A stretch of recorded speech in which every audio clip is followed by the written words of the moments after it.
are certainly the cleanest steps on Madison Avenue. That's how Mr. Day wants them kept. Good morning. Morning.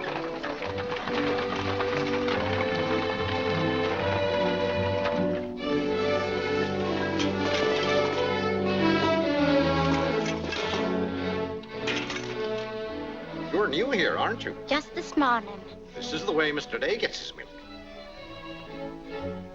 Get up.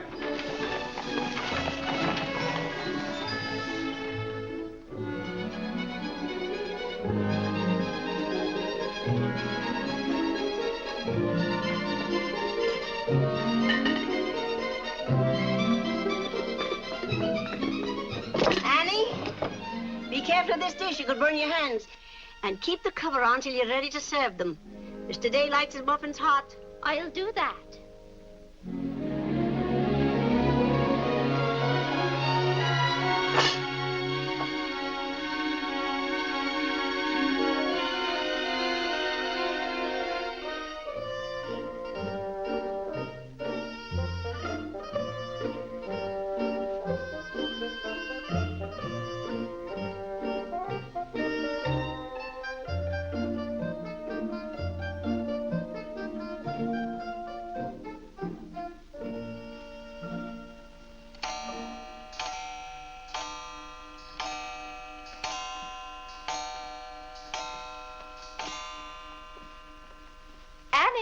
Is the table set for breakfast? Yes, ma'am. Good morning, ma'am. Good morning, Annie. How are you getting along? All right, ma'am. I hope. No, don't be nervous just because this is your first day. Everything's going to be all right. But I do hope nothing goes wrong. Oh, no, Annie. The cream and sugar go down at this end. Oh, I thought in the center, ma'am. Everyone could reach the mace here. Mr. Day sits here. Oh, excuse me. I didn't know where to place the napkins, ma'am. You can tell by the rings. The boys have their initials. C for Clarence. He sits here. J for John. Here. W for Whitney. He sits over there, next to his father. Yes, ma'am. And the one with the little dog on it is Harlan's, of course. He's the baby. This narrow, plain one is mine. And this is Mr. Day's. It's just like mine, except that it got bent one morning. Oh, and that reminds me, Annie, always have Mr. Day's coffee piping hot. Yes, ma'am. And whenever Mr. Day speaks to you, just say yes, sir. Don't be nervous. You'll get used to him. Yes, ma'am. Oh, that beautiful rubber plant. I'm so glad it came. You mustn't water it every day. Too much moisture makes it very unhappy. Oh, good morning, Mother. I thought you were still upstairs. Good morning, Clarence. Father must be talking to himself. A redhead. Did you sleep well, Mother? Yes, thank you, dear. Golly, I'm hungry. Oh, and Annie, we always start with fruit in the morning, except the two younger boys who have their porridge and milk. Jiminy, another wreck on the New Haven. That always disturbs the stock market. Father won't like that. I do wish the New Haven would stop having wrecks if they knew how it upsets your father. My soul and body, Clarence, what's happened to your coat? Oh, it ripped open again. Margaret mended it for me, but it won't stay mended. Oh, dear. Well, I'll just have to speak to your father about a new suit of clothes. Clarence, why did you take my H2S so far out of our clothes closet? I've told you 100 times that closet's not to make experiments in. Two. Good morning, Mother. John, have you been making those chemical smells again? No, Mother. I'm making an electric battery. It'll ring a bell and everything. You know your father doesn't like electricity. But, Mother, everything's going to be electricity. Not in this house. Oh, God! What's the matter, Claire? What's wrong? Where's my necktie? Which necktie? The one I gave you yesterday. It isn't pressed yet. I forgot to give it to Margaret. I told you distinctly I wanted to wear that necktie today. You've got plenty of neckties. Put on another one right away and come down to breakfast. I don't know what this world's coming to. Mother, may I have my breakfast early? I'm going to play baseball. 3. Whitney, before you leave the house, you have to study your catechism. But, Mother, they're going to let me pitch today. Good morning. Who won? The Giants, 7-3. Buck Ewing hit a home run. Let me see. Boys, don't wrinkle the paper before your father sees it. Mother, could you ask me my catechism now? I think I know it. Well, let's see. What is your name? Whitney Benjamin. Who gave you your... Come and help me down, Mother. Come down, Mom. Good morning, darling. Good morning, Mother. How's your finger? It itches. Good, that's a sign it's getting better. Come along. Oh. Let's see, what was I doing? Oh, yes, the catechism. Who gave you your name? My sponsors at baptism, wherein I was made a member of Christ, the child of God, and an inheritor of the kingdom of heaven. Mother, if I hadn't been baptized, wouldn't I have any name? Not in the sight of the church. What did your sponsors then for you? They did promise and vow 3 things in my name. First, that I should renounce the devil and all his works, the pomps and vanity of this wicked world, and all the sinful lusts of the flesh. And secondly, that I believe all the articles of the Christian faith. And thirdly, that I should keep God's holy will and commandments and walk in the same all the days of my... Good morning, boys. Good morning. Good morning, Morning, Father. Father. Morning, Vinny. Have a good night? Yes, thank you, Claire. Good. Sit down, boys. What's that thing doing in here? Claire, that's our new rubber plant. Place for rubber plants is on the equator. Take that object out, Catherine. You're not Catherine? No, sir. Good. Never liked Catherine anyway. Thank you, Clarence. Put it somewhere else, Annie, but not too near a window. Sit down, Harlan. Thank you, dear.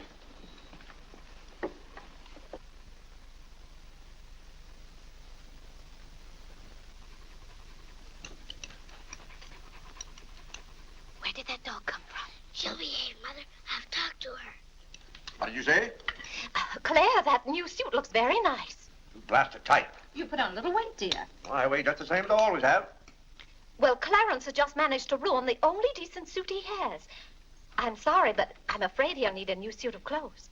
Vinny, Clarence has to learn not to be so hard on his clothes. But, Father, I When you thought... start in Yale in the fall, you'll be completely outfitted. But nothing this summer. Can't I have one of your old suits cut down for me? Every suit I own still has plenty of wear in it. I wear my clothes until they're worn out. Well, if you want your clothes worn out, Clarence can wear them out much faster than you can. Yes, and, Father, you never get a chance to wear yours out. Every time you get a new batch of clothes, Mother sends the old ones to the missionary barrel. I guess I'm just as good as any old missionary. Clarence, before you compare yourself to a missionary, remember the sacrifices they make. Oh, I don't know, Vinny. I think my clothes would look better on Clarence than on some Hottentot. Have that dark sack suit of mine cut down to fit you. Oh, thank you, Father. One of Father's suits. Thank you, sir. In return for that, Clarence, I want you to practice more often on your violin. Whitney, don't eat so fast. Well, Father, I'm going to pitch today. But before I go, I have to study my catechism. What do you bother with that for? Because if he doesn't know his catechism, he can't be confirmed. But Vinny, Whitney's going to pitch today. He can be confirmed any old time. Claire, sometimes it seems to me you don't care whether your children get to heaven or not. Oh, Whitney will get to heaven all right. I'll be there before you are, Whitney. I'll see that you get in. And Whitney, when we get to heaven, we'll organize a baseball team of our own. Good. Be just like you to try and run things up there. Well, from all I've heard about heaven, it seems to be a pretty unbusinesslike place. They could probably use a good man like me. What makes you so sure they'll let you into heaven? Well, if they don't, I'll certainly raise a devil of a row. Claire, I do hope you'll behave when you get to heaven. Now, Vinny. Vinny, how many times have I asked you not to engage a maid who doesn't know how to serve properly? Claire, can't you see she's new and doing her best? How can I serve myself when she's holding that platter over my head? Hold it lower, Annie. Yes, ma'am.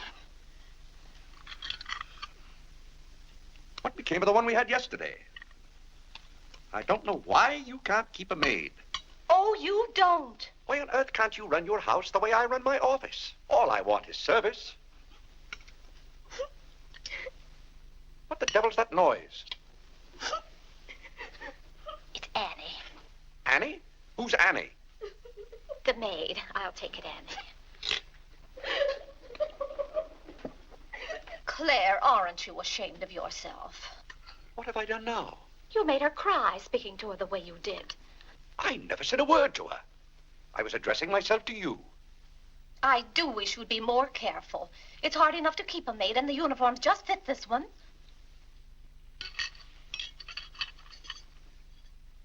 What's the matter, Claire? What's wrong?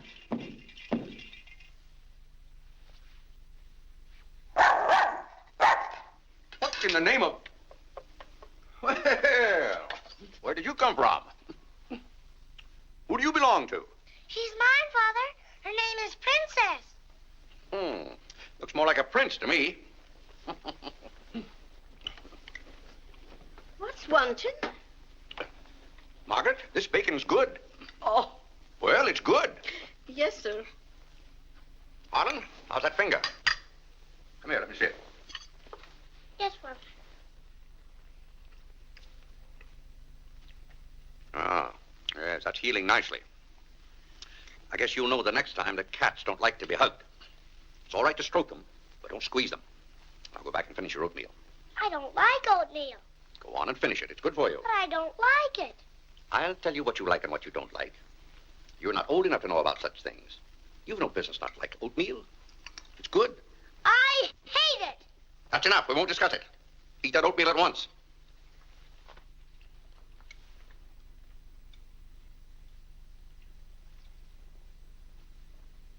Ah.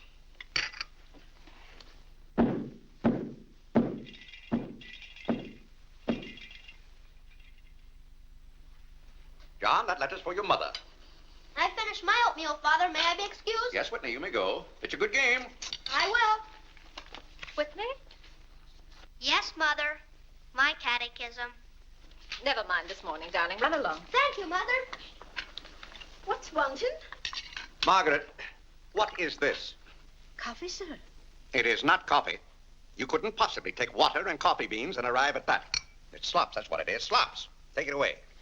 I come down to this table every morning hungry. Well, if you're hungry, Claire, why aren't you eating your breakfast? I am. Aunt Judith wants me to come up and visit her. Now, Vinny, I want no more relatives in this house. We are going to live here by ourselves, in peace and comfort.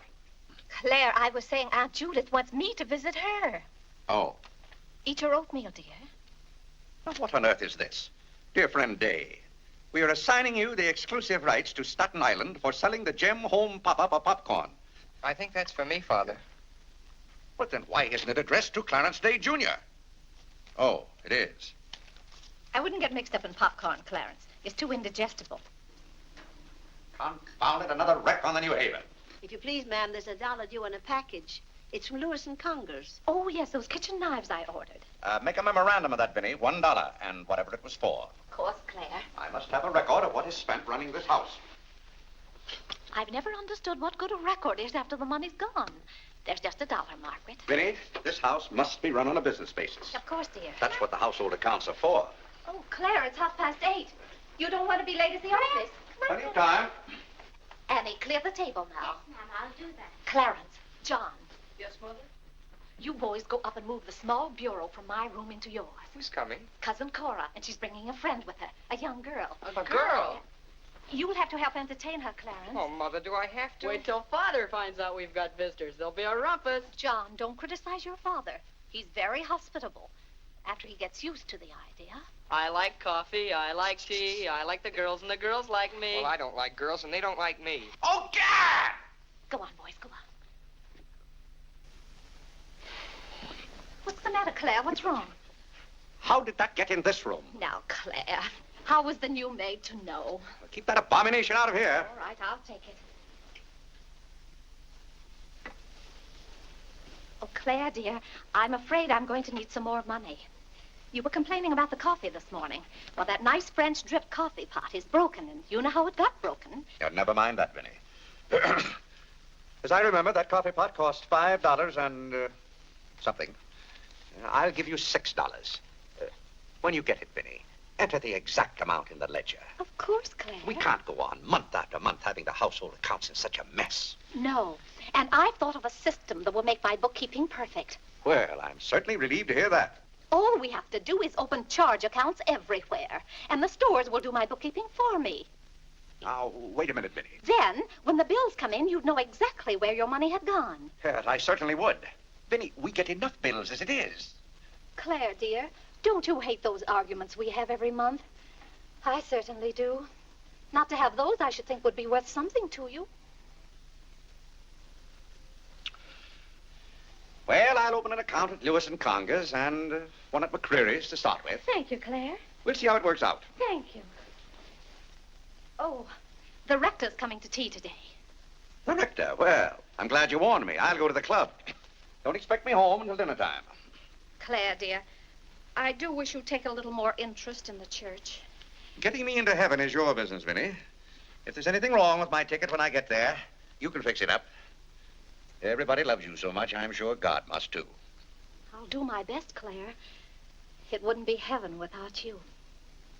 If you're there, Vinny, I'll manage to get in some way, even if I have to climb the fence. Sweet Marie, come to me, sweet Marie. Margaret! Margaret! Oh, Gad! What's the matter, Claire? What's wrong? Why did God make so many dumb fools and Democrats? Oh, politics. Yes, but it's taking the bread out of our mouths. Huh. Honest Hugh Grant. Honest. Bah. Fine mayor you've turned out to be. If you can't run this city without raising taxes every 5 minutes, you'd better get out. Let someone who can. Richard Croker's running this town, and you're just his cat's paw. Tell me this. Are these increased taxes going into public improvements, or are they going into graft?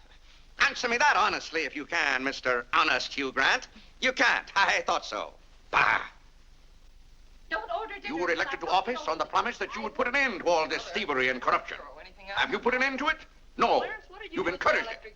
Every day there's some new raid on the public treasury. If you don't stop plundering the pocketbooks of the good citizens of New York, we're going to throw you and your boodle board of aldermen out of office. I'm warning you for the last time. It's robbery. That's what it is, highway robbery.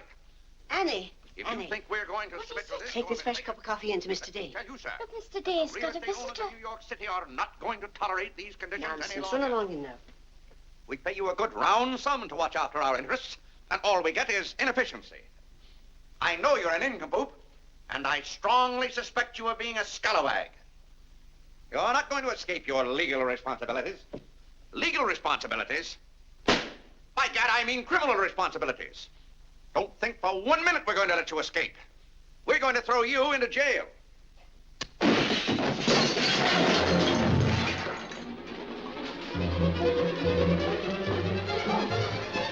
Annie, are you hurt? He can't throw me into jail. Vinny? Vinny, why can't I have quiet here in the morning? Claire, what happened? It sounded to me as though that maid dropped a whole tray of dishes. Yes, but what did you say to her? Say to her? I haven't seen her since breakfast. I better get to the office. Oh, yes, Claire, you don't want to be late. I'll be home in plenty of time for dinner. Why don't we have chicken fricassee tonight? Well, Claire, chicken's gone up. It's 8 cents a pound.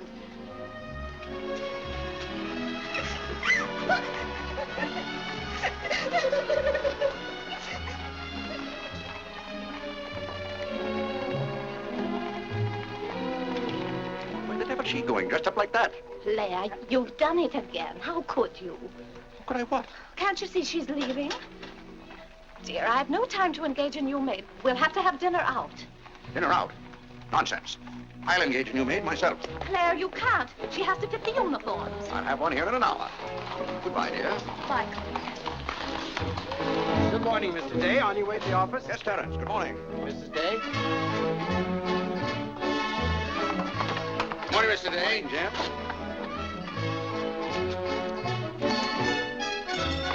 Get here.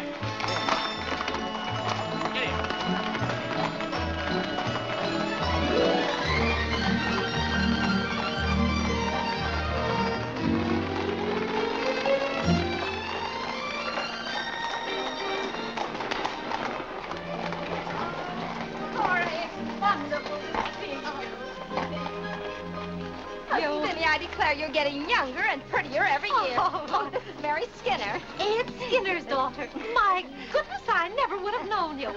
Just leave your things out here and come right on in. I heard my father talk so much about you, Mrs. Day. Did he tell you how he used to dip my pigtails in the inkwell at school? What's the news in Pleasantville, Cora? Oh, Vinny, I have so much to tell you. We wrote you that Aunt Carrie broke her hip. Yes. That was the night that Robert Ingersoll lectured. Of course, she couldn't get there, but it was a good thing for Mr. Ingersoll she didn't. How do you do, Cousin Cora? Oh, Clarence, my. No, Cora, this is John. John, why, how you've grown. You'll be a man before your mother. John, this is Mary Skinner. How do you do? How do you do? Vinny, everybody in Pleasantville sends their love. Oh. Grandpa Ebbets, Cousin Edith, Aunt Hattie, the Taylors, oh, just everybody. Cora, how did. is Grandpa Ebbets? Oh, he hasn't been at all well. You know he only has one kidney, and that's floating. How do you do, Cousin Cora? I'm glad to see you. This can't be Clarence. Yes, it is. My. My goodness, every time I see you boys, you've grown another foot. Let's see, you're going to St. Paul's now, aren't you? St. Paul's? I was through with St. Paul's long ago. I'm starting in Yale this fall. Yale? Oh, Mary, this is Clarence and Mary Skinner. How do you do? Oh, this is Mary's first trip to New York. Yes, it is. It's her first trip. We'll have to show Mary around.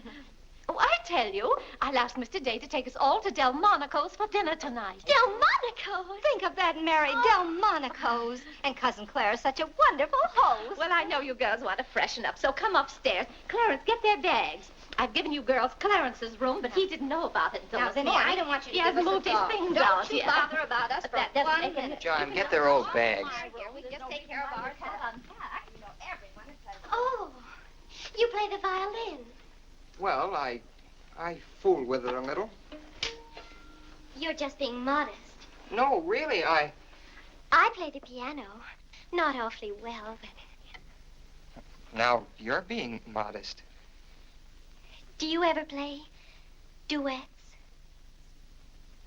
Well, I haven't up to now. Neither have I. Up to now.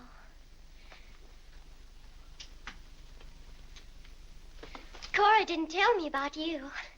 I never met a Yale man before.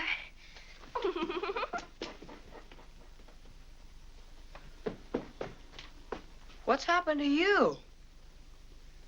Nothing. I feel fine.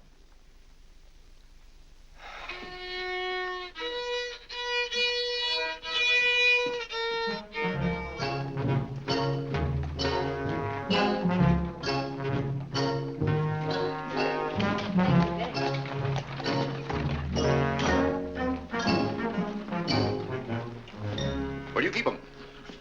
Do you wish a domestic servant? Where do you keep them? I will take your name and address. Confound it, I'm late at the office now. If you will give me the details as to what kind of person you require. I'm asking you where you keep them. Why, the girls are in there, but clients are not allowed in that room. If you will tell me the kind of a position you wish to have filled, I will be very glad to...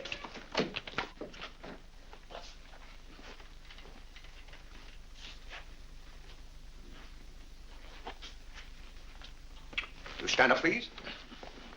Sir, this is quite against the rules. I must know what you want the girl for. I'll take that one. What's your name? Hilda, sir. Hilda, you go right over to 420 Madison Avenue. I will, sir. That's all, thank you. Sir, before I can let any girl go from this establishment, I must know the character of the home in which she will be employed. Madam, I am the character of my home. Oh. My duty toward my neighbor is to love him as myself and to do unto all men as They should do unto me. they should do unto me. To... He really knows it. Well, he's done very well for so young a boy. May I go now? Yes, darling. Thank you, Dr. Lloyd. Not at all. Come on, Harlan. Wait for me. Ah, you and Mr. Day must be very proud of your children. I was hoping I'd find Mr. Day at home this afternoon. Well, he's usually home from the office by this time. Perhaps he's gone for a gallop in the park. It's such a fine day. He's very fond of horseback riding, I believe. Oh, yes. Tell me, has he ever been thrown from a horse? Oh, no horse would throw Mr. Day. I just thought he might have had some accident. I notice he never kneels in church. Oh, that's no accident. But I don't want you to think he doesn't pray. He does. Why, sometimes you can hear him all over the house. But he never kneels. Ah, perhaps that's Mr. Day now. I hardly think so. Oh, the devil, I forgot. Claire, you're just in time for tea. I'll send for some hot water. How are you, Dr. Lloyd? It's a great pleasure to have a visit with you, Mr. Day. Mother, are they back yet? No, Clarence, no. Except for a brief glimpse on the Sabbath, I don't see much of you. Well, Claire, did you have a busy day at the office? Devilishly busy. Claire. A very busy day. Tired out. How a man can get tired just sitting at a desk all day, I don't know. I suppose Wall Street is just as much a mystery to you as it is to me, Dr. Lloyd. No, it's all very clear to me. My mind often goes to the businessman. The picture I'm most fond of is when I envision him at the close of the day's work. I see him pausing in his toil, and it comes over him that all those figures of profit and loss are without importance or consequence. Vanity and dust. Well, I'll be... Claire? Yes, ma'am. Delia, some more hot water, please. Yes, ma'am. Who's that? The new maid. Where's the one I sent this morning? The uniform didn't fit. I like the one I picked out better. Claire, Dr. Lloyd wants to tell us about the plans for the new edifice. The new what? The new church. You knew we were planning to build a new church. Of course, we're going to have to raise a large sum of money. Well, personally, I'm against the church hopping, skipping, and jumping all over the town. So any contribution I make will have to be a small one. The amount everyone is to subscribe has already been decided. Who decided it? After considerable thought, we voted that our supporting members should each contribute a sum equal to the cost of their pew. I paid $5,000 for my pew. Yes, Claire, that makes our contribution $5,000. That's robbery. Do you know what that pew was worth today? $3,000. That's what the last one sold for. I've taken a dead loss of $2,000 on that pew already. Frank Baggs sold me that pew when the market was at its peak. He knew when to get out. And I'm warning you, Vinny, if the market ever goes up, I'm going to unload that pew. Clarence Day, how can you speak of the temple of the Lord as though it was something to be bought and sold on Wall Street? Now, Mrs. Day, your husband is a practical man. We've had to be practical about the new church. We have all the facts and figures. Oh? What's the property worth where we are now? Oh, let's see. Is it $40,000? I know the figure has a 4 in it. What's the new piece of property going to cost you? I think the figure I heard mentioned was $85,000. Or was it $185,000? Dr. Lloyd, you preach that someday we'll all have to answer to God. We shall indeed. Well, I hope God doesn't ask you any questions with figures in them. Mrs. Day is in the living room. Thank you. It's Cousin Cora. She's passing through town. Oh. Well. Oh, hello. Hello. Hello. Thank you for helping me. Come, Mary. Oh, Vinny, what a day. We've been in every shop in town. Why, Cousin Claire. Cora! My. You're as welcome as the flowers in May. This is Mary Skinner, Mr. Day. How do you do? I've been telling Mary all about you. She's been dying to meet you. Well. Dr. Lloyd, I want you to meet my favorite cousin, Miss Cartwright. How do you do? And this is Mary Skinner. Miss Skinner, Dr. Lloyd. How do you do? How do you do? Well, this seems to be a family reunion. I'll just run along. Goodbye, Dr. Lloyd. Goodbye, Miss Cartwright. Goodbye. Goodbye. Clarence, you haven't said how do you do to Dr. Lloyd. Goodbye, Dr. Lloyd. Goodbye, everybody. I'll go to the door with you, Dr. Thank Lloyd. you, and thank you so much for the tea. Those muffins were delicious. And Who did you say this pretty little girl is? She said Skinner's daughter. This is Mary's first trip to New York. Oh, sit down. Have some tea. We had tea downtown. Oh, never mind then. Delia. Delia, sit down. Even if you have had tea, you can stay and visit for a while. As a matter of fact, why don't you both stay to dinner? That's all arranged, Claire. Cora and Mary are going to have dinner with us. Fine. Of course, you'll just have to take potluck. Well, I'd hardly call it pot. Claire, did you know the girls are going to visit Aunt Judith in Springfield for a whole month? Fine. Now, how long are you going to be in New York, Cora? All week. Splendid. We'd hope to see something of you. Well, you certainly will. Cora, did you find anything you wanted in the shop? Oh, I can't wait to show you. Oh, but I'm afraid some of these packages can't be opened in front of Cousin Claire. Shall I leave the room?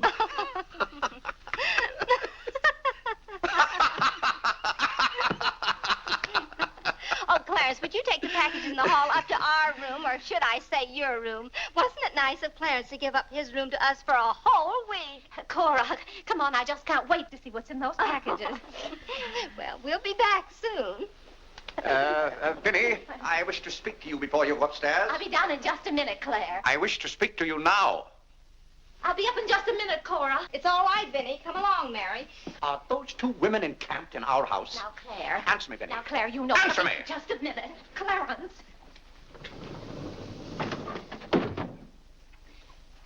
Now, Claire, you know you've always been fond of Cora. What has that to do with her planking herself down in my house and bringing hordes of strangers with her? How can you call that sweet little girl a horde of strangers? Why don't they go to a hotel? New York is full of hotels built for the express purpose of housing such nuisances. Claire, two girls alone in a hotel? Why, who knows what might happen to them? All right, then put them on the first train. They want to roam with the gypsies? Lend them a hand. Keep them roaming. But, Claire, they're just staying in that little room of Clarence's. The trouble is they don't stay there. They stay in the bathroom. Every time I want to take my bath, it's full of giggling females, washing their hair. I tell you, I won't have it. Send them to a hotel. I'll pay the bill gladly, but get them out of here. Father, I'm afraid they can hear you upstairs. Then keep those doors closed. Clarence, you open those doors. Open them all the way. Now, Claire, you be quiet and behave yourself. They're here, and they're going to stay here. That's enough, Vinny. I want no more of this argument.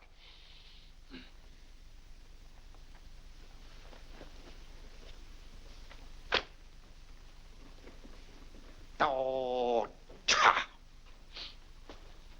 what I don't understand is why this swarm of locusts always descends on us without any warning. Oh, thunder.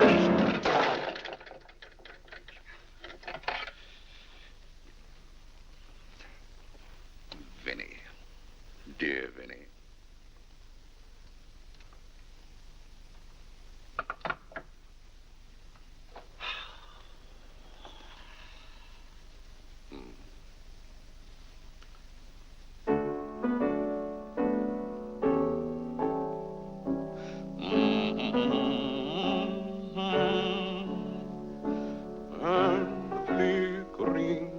Shadows softly come and go. Oh, my heart, be weary. Father, may I go along with the rest of you to Delmonico's? What's that, Delmonico's? You're taking Mother, Cousin Cora, and Miss Skinner to Delmonico's for dinner tonight. Oh, Gad! I won't have it. I won't have it. I will not have my life arranged for me. I bought this house for my own comfort. I will not submit myself to this indignity. Now, Claire, what's the matter? I won't stand it. By heaven, I won't stand it. Clarence. Do I understand that I am not permitted to have dinner in my own home? Oh, Claire, a little change will do you good. I have a home to have dinner in, and any time I can't have dinner at home, this house is for sale. Well, Claire, you can't have dinner here tonight because it isn't ordered. And besides, Cora and Mary want to see something of New York. Well, that's no affair of mine. I am not a guide to Chinatown and the Bowery. Oh, Mr. Day, I just love your house. I could live here forever.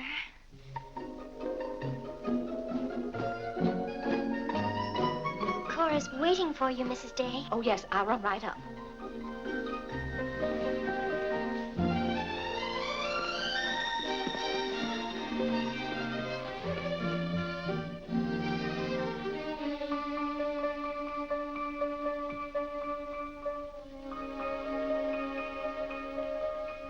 I'm glad you like our house, Miss Skinner. I like it very much, Mr. Day. Praise from a stranger is approbation indeed. At home, our living room is green. I like green. I like green, too. Red's my favorite color. It's an interesting thing about colors. Red's a nice color in a house, too, but outside, too much red would be bad. I mean, for instance, if all the trees and the grass were red. Outside, green's the best color. That's right. I never thought of it that way. But when you do think of it, it's quite a thought. I bet you make your mark at Yale. Oh. My mother wants me to go to college. Do you believe in girls going to college? I guess it's all right if they want to waste that much time. Before they get married, I mean. I'm glad you're fond of music, Mr. Day. Oh, hello. Look, a new youth companion. John enjoys the youth's companion. John. Won't you sit down? Oh, thank you. It tells all about connecting batteries in series. John, Miss Skinner and I were talking. Oh, that's all right. You won't bother me. Jiminy, there's where I made my mistake. I didn't mix enough blue vitriol with it.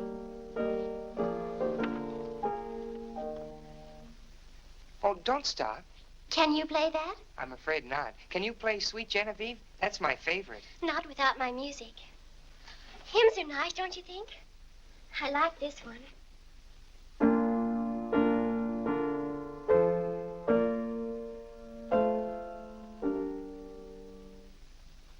That's funny. The words are the same, but it's the wrong tune. Oh, it can't be the wrong tune. We sing it exactly that way in church. We don't sing it that way in the Methodist church. You see, we're Methodists. Oh, that's too bad. Oh, I don't mean it's too bad that you're a Methodist. Anybody's got a right to be anything they want, but what I mean is, we're Episcopalians.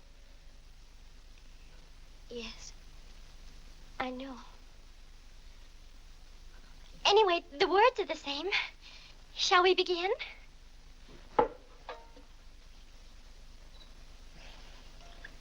Now.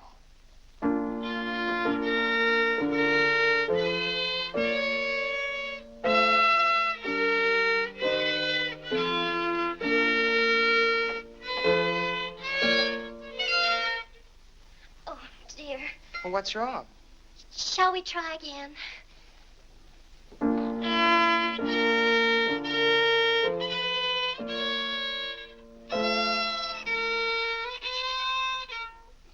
It must be my fault. Oh, no, it's my fault. No, you're the Episcopalian.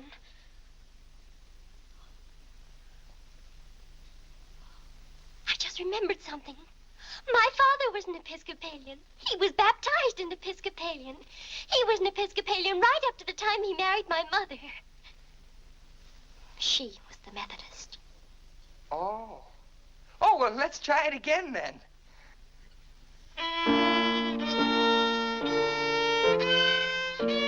Well, Clarence, if you're going to Delmonico's with us, you'd better get dressed. Am I going to? Jiminy.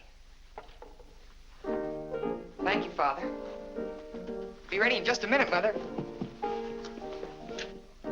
Minnie, that young lady looks about the same age you were when I came out to Pleasantville to rescue you. Rescue me? You came out there to talk me into marrying you. It worked out just the same. Ah.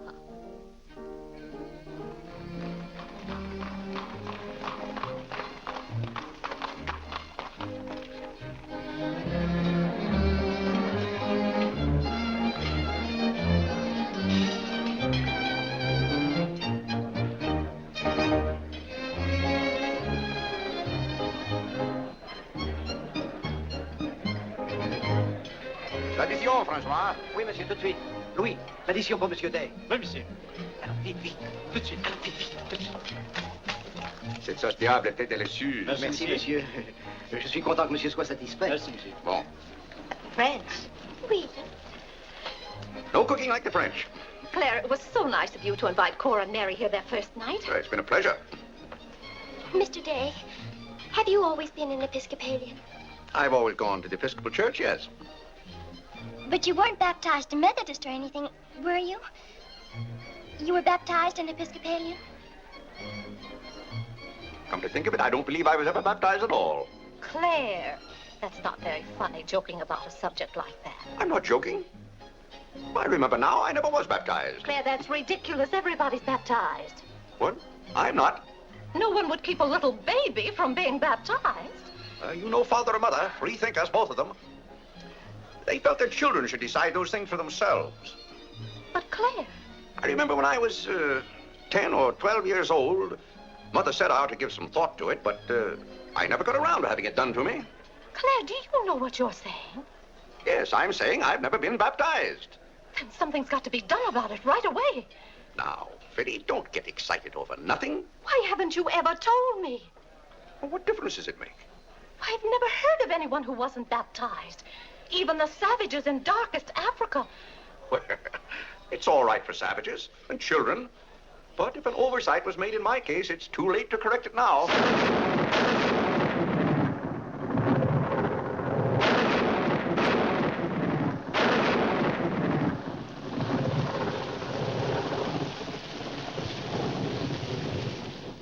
What if you're not baptized? You're not a Christian. Why, confound it, of course I'm a Christian. A mighty good Christian, too. A lot better Christian than those psalm singers in church. But you can't be if you won't be baptized. I won't be baptized, and I will be a Christian. I'll be a Christian in my own way. Claire, don't you want to meet us all in heaven?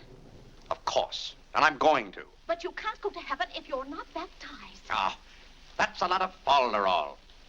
Clarence Day, don't you blaspheme like that. You're coming to church with me before you go to the office in the morning and be baptized then and there. Vinny, don't be ridiculous. If you think I'm going to stand there and let Dr. Lloyd splash water on me at my age, you're mistaken. No, I'm sleepy. Good night, Vinny.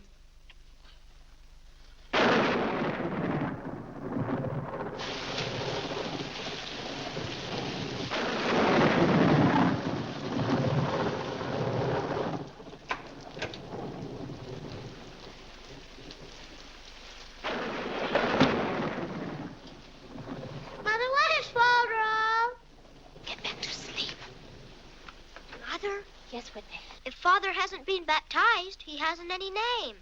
In the sight of the church, he hasn't any name. That's right. Maybe we're not even married.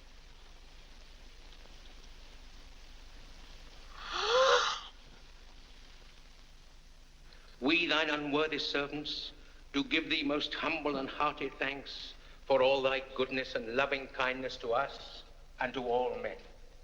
We bless thee for our creation, preservation, and all the blessings of this life. But above all, for thine inestimable love in the redemption of the world by our Lord Jesus Christ. For the means of grace, for the hope of glory. And we beseech thee, give us that due sense of all thy mercies, that our hearts may be unfeignedly thankful, and that we show forth to kneel. Not only with our lips, Tell but with our Clarence to kneel. by giving up ourselves to thy Tell Clarence to kneel. and by walking before thee in holiness and Mother says kneel. all our days. Through Jesus Christ our Lord, to whom He says he can. with thee He says and the he Holy can. Ghost be all honor He and said he glory, can. world without end. Amen. Amen. The grace of our Lord Jesus Christ, and the love of God, and the fellowship of the Holy Ghost be with us all evermore. Amen. Amen.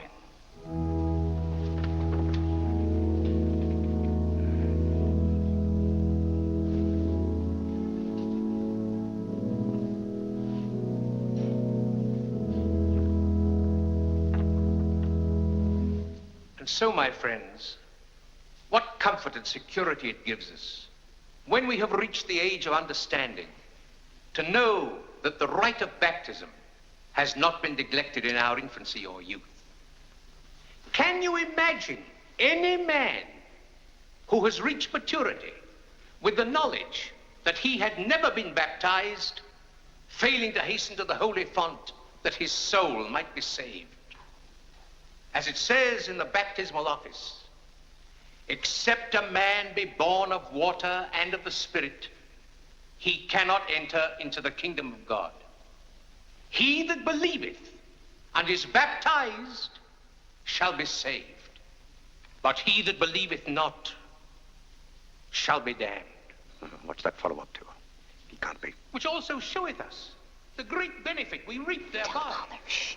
He that is baptized Tell Father. showeth great benefit, Tell Father. Shh. but he that believeth Tell not Father. Shh. cannot enter into the kingdom of God. Father says. Shh. For the promise is to you and to your children. Doubt ye not, therefore, but earnestly believe.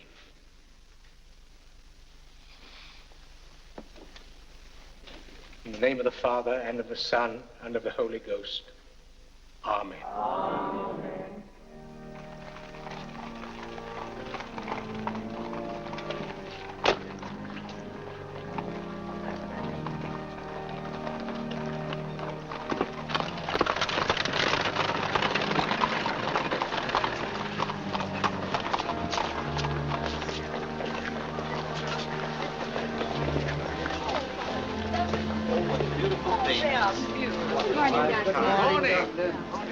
This is William Tyler Wickersham.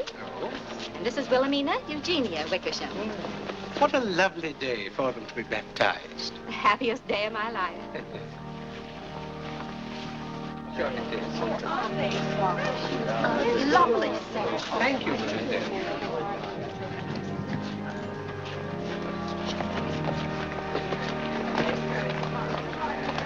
Claire, you know I didn't ask Dr. Lloyd to do that. You must have said something. Well, I had to find out from him if we were really married. I am married and I'm not baptized. And as far as I'm concerned, the whole congregation can know it. They certainly know it now. That suits me. I don't go to church to be preached at as though I were some lost sheep. Claire, you don't seem to understand what the church is for. Minnie, if there's one place the church should leave alone, it's a man's soul.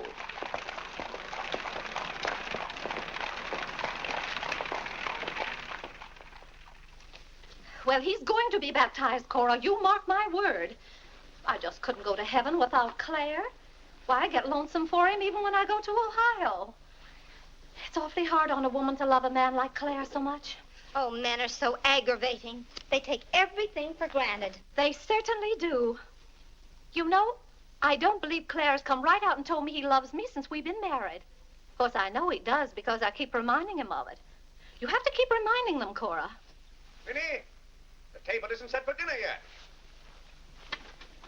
I'll be back in a minute, Cora. We're having it after Cora and Mary go to the train. Their cab's coming at 1 o'clock. Cab? The horse cars go right past the door. But, Claire, they have those heavy bags. Cabs are a waste of money. Well, if dinner's going to be delayed, I'll work on this month's bills. Where are they? Now, Claire, it isn't fair to go over the household accounts when you're hungry. Vinny, where are those bills? They're in the library on your desk. I didn't know dinner was going to be late. No one ever tells me anything in this house. Back home, I ride all the time. I love horses. The horse is my favorite animal. Well, goodness, where have you two been? Clarence wanted to show me his grandfather's house. You'll have to hurry and finish your packing. It won't take me long. Can I help you pack? Clarence! Clarence? Why didn't you kneel in church today? I just couldn't. If it's because your father doesn't kneel, you must remember he wasn't brought up to kneel in church. But you were. Has it anything to do with Mary? I know she's a Methodist. Oh, no, Mother. Methodists kneel. Mary told me. They don't get up and down so much, but they stay down longer. Clarence, you want to kneel, don't you? Oh, yes, I wanted to kneel today. I tried. You saw me try, but I just couldn't. Is that suit of your father's too tight for you? No, it's not too tight. Well, what is it? Mother, very peculiar things have happened to me since I started to wear this suit. I can't seem to make these clothes do anything Father wouldn't do. Oh, that's nonsense, Clarence. And not to kneel in church is a sacrilege. Making Father's trousers kneel seemed more of a sacrilege. Clarence! Do you know what happened at Dura Wakefield's party for Mary last night? We were playing musical chairs, and some girl sat down suddenly right on my lap. Well, I jumped up so fast she almost got hurt. She was sitting on Father's trousers. Well, Mother, I've got to have a suit of my own. My soul and body. Well, you'll just have to talk to your father about it. I'm sure if you approach him the right way, you know, tactfully, he'll see. Oh, excuse me. Gracious. It didn't take you very long. Well, I'll see about your box lunch for the train. Remember, it's Sunday.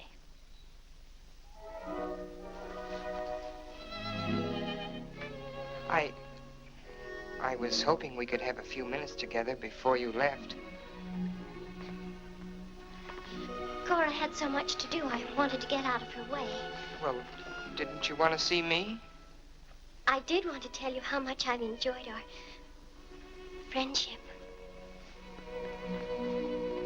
Oh, hello. Mother told us to sit in the living room till dinner's ready. Not on the best sofa. Hello. Hello. Have you ever been out on our porch? Oh, yes. Well, let me show it to you. It's awfully hard to grow up in a family with children. My, I've never known a week to pass so quickly. Why, Yes? Yes? Yes?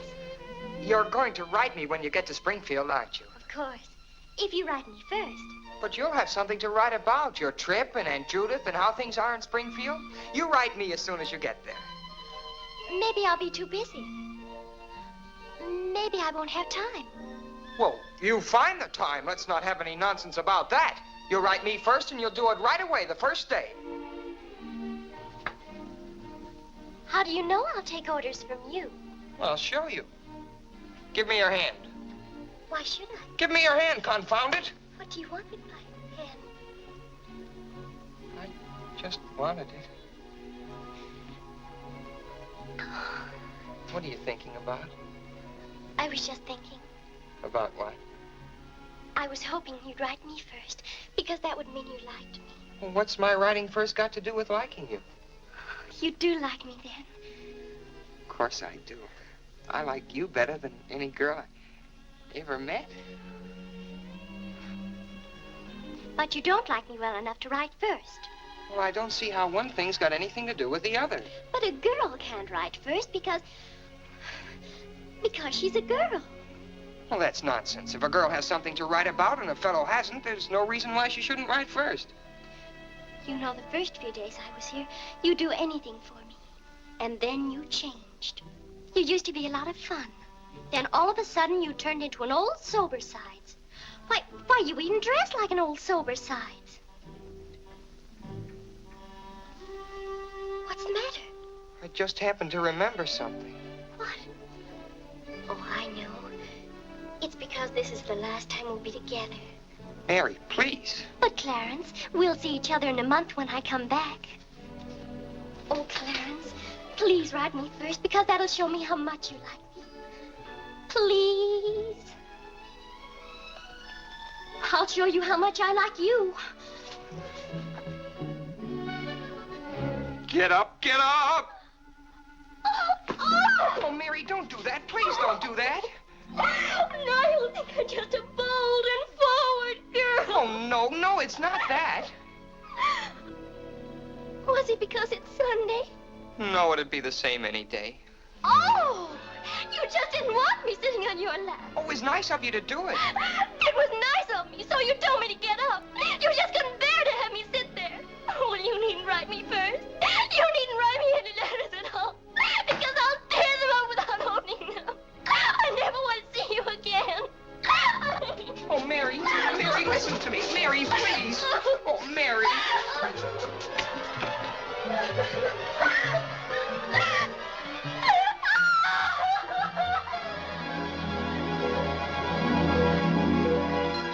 Clarence! Yes, Father? That young lady's crying. She's in tears. What's the meaning of this? I'm sorry, Father. It's all my fault. Nonsense. What's that girl trying to do to you? Oh, no, she wasn't. It was... Well, whatever the quarrel was about, Clarence, I'm glad you held your own. Father, I have to have a new suit of clothes. You've got to give me the money for it.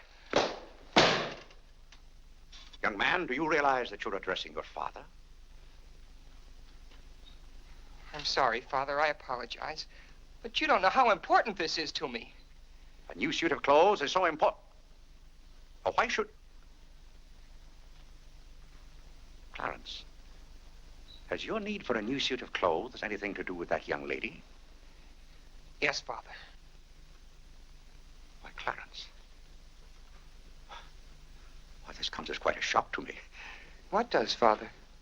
For you are being so grown up. Still, I might have known if you were going to college this fall. Yes, you're at the age when you'll be meeting girls. Clarence, there are things about women that I think you ought to know. Sit down.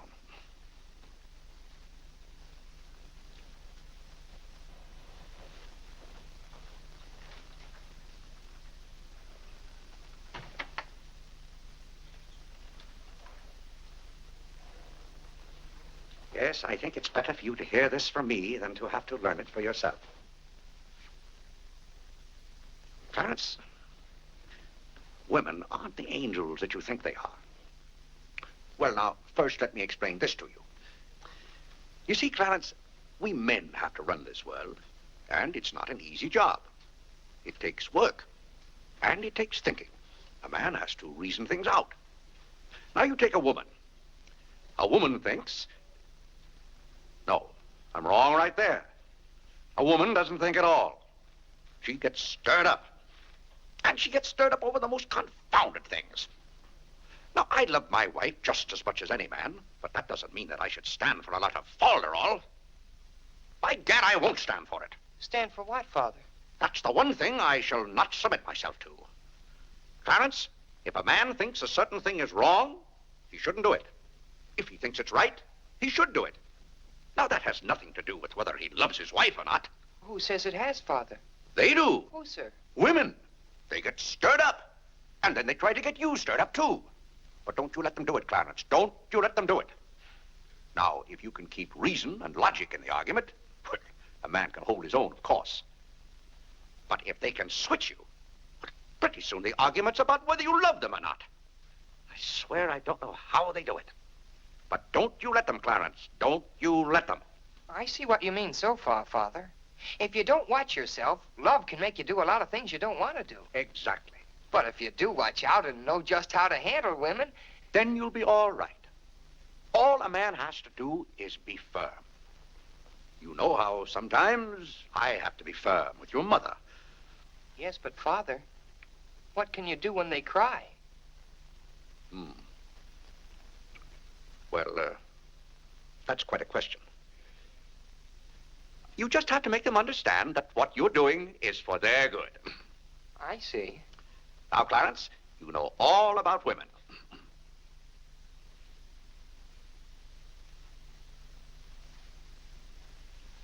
But, Father... Yes, Clarence? I thought you were going to tell me about... About what? About women. Clarence, there are some things gentlemen don't discuss. I've told you all you need to know. The thing for you to remember is be firm.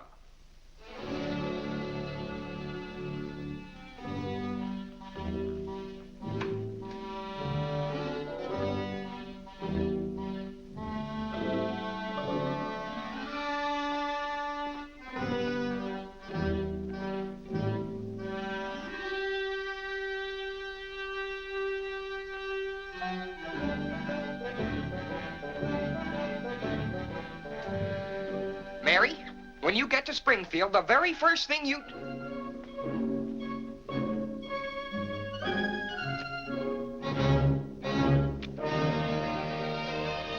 Oh, God! What's the matter, Claire? What's wrong? Sit down, Vinny. Oh, Claire, Cora and Mary are leaving any moment Sit down. now. Vinny, you know I like to live well, and I want my family to live well. But this house must be run on a business basis. I must know how much money I'm spending and what for. For instance, if you recall, a week ago, I gave you $6 to buy a new coffee pot. Yes, because you broke the old one. You threw it right on the floor. I'm not talking about that. Now, I find here among my... It was a pity to break that nice coffee pot, Claire. It was imported from France, and that little shop has stopped selling them. But what has that They to... said the tariff wouldn't let them, and that's your fault because you're always voting to raise the tariff. The tariff protects America against cheap foreign labor. Now, this bill... The tariff does nothing but put up the prices, and that's hard on everybody, especially the farmer.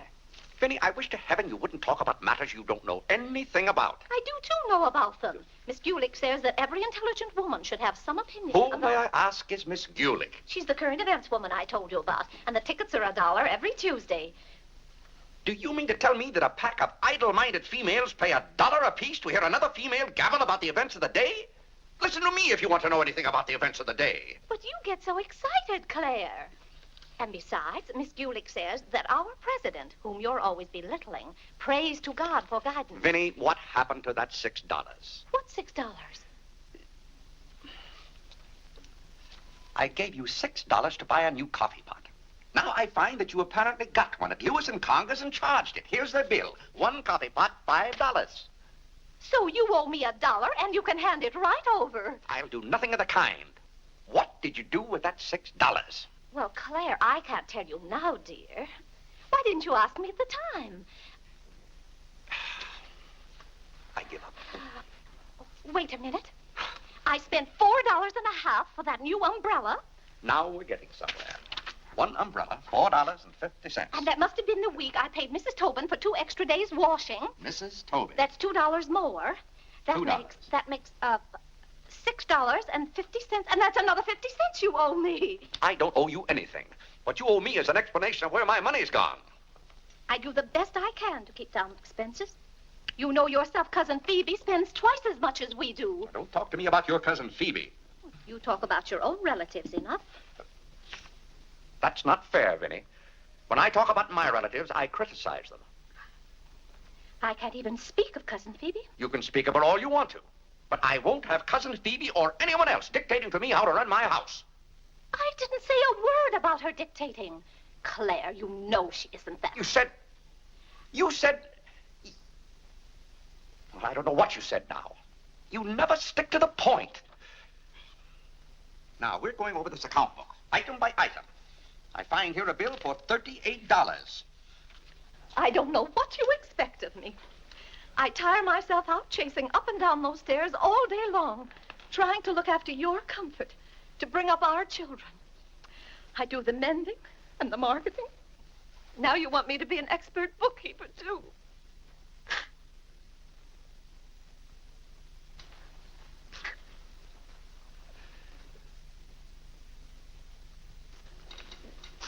Vinny, I want to be reasonable, but can't you understand? I'm doing all this for your own good. Oh. Well, I suppose I'll have to go ahead just paying the bills and hoping I've got enough money in the bank to meet them. But it's all very discouraging. I'll try to do better, Claire. Well, that's all I'm asking. Well, I'll make out the checks and sign them. But maybe I haven't any right to sign those checks since in the sight of the Lord I haven't any name. That's right. Claire, to make those checks good, you'll have to be baptized right away. Vinny, the bank doesn't care whether I've been baptized or not. Well, I care. And no matter what Dr. Lloyd said, I'm not sure we're really married. Vinny, we have 4 children. If we're not married now, we never will be. Claire, Dr. Lloyd said this morning. Well, that's all, Vinny. Hadn't you better go tell Whitney to watch for the cab? Not before you give me that $1.50. What $1.50? The $1.50 you owe me. I don't owe you any $1.50. I gave you money to buy a coffee pot for me, and somehow it turned into an umbrella for you. Why, Clarence Day, what kind of man are you? Quibbling about a $1.50 when your immortal soul is in danger. And what's more, All right. All right.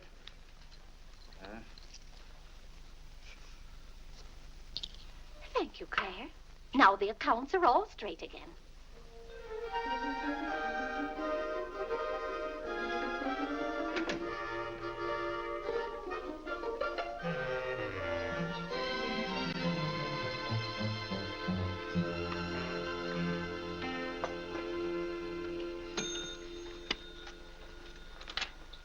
What were you doing down there? I'm setting up this new burglar alarm. I invented it myself. Have you got any money you can lend me? No, you owe me 30 cents now. Well, I'll give you my stamp collection and my piece of John Wilkes Booth's finger. How much? Enough to get a new suit of clothes? If you can wait a month till I hear from the patent office in Washington, I may be rich. Well, I can't wait that long. Maybe I could get it sooner. I'm going to look into something else tomorrow.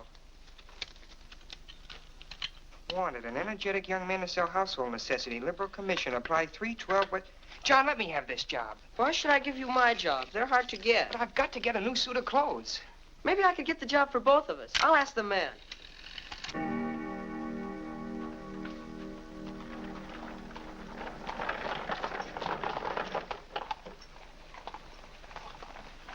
The cab's here, Father. Oh, thank you, Whitney. Vinny, Cora, the cab's here. John, go up and get their bags. Yes, sir. Here's the lunch for the train, sir. Take it out to the cab. Who's that one? It's Ellen. Delia left yesterday. I don't know where your mother finds them. Now, Vinny, don't you let Clara worry about us. We have plenty of time. Take the bags right on out, John. Yes, sir. Well, goodbye, Clarence. It was so nice to see you Goodbye, again. Cousin Cora. Goodbye, Whitney. Now, you be a good boy. Goodbye, Cousin Cora. Goodbye, Harlan. Goodbye. Keep out of mischief. Come along, everybody. Don't keep the cab waiting. Cabs cost money. If there's one thing Mr. Day can't stand, it's to keep a cab waiting. If there's any waiting to do, there's a waiting room at the Grand Central Depot just for that. Mary, aren't you even going to shake hands with me? I don't think I'd better. You may remember that when I get too close to you, you feel contaminated. Mary, you're going to write to me, aren't you? Are you going to write first? No, Mary. There are times when a man must be firm. Mary, Mother says you better hurry out before Father starts yelling. It's Sunday. Goodbye, John. I'm very happy to have made your acquaintance. Thank you. May I help you? No, thank you. Take care of yourself. Goodbye, Mr. Day. Goodbye, Mary. Goodbye, Mrs. Day. I've had a wonderful Goodbye, time. Mary. Bye-bye. Goodbye. Goodbye, Cousin Claire. Goodbye, Cora. Goodbye, Cora.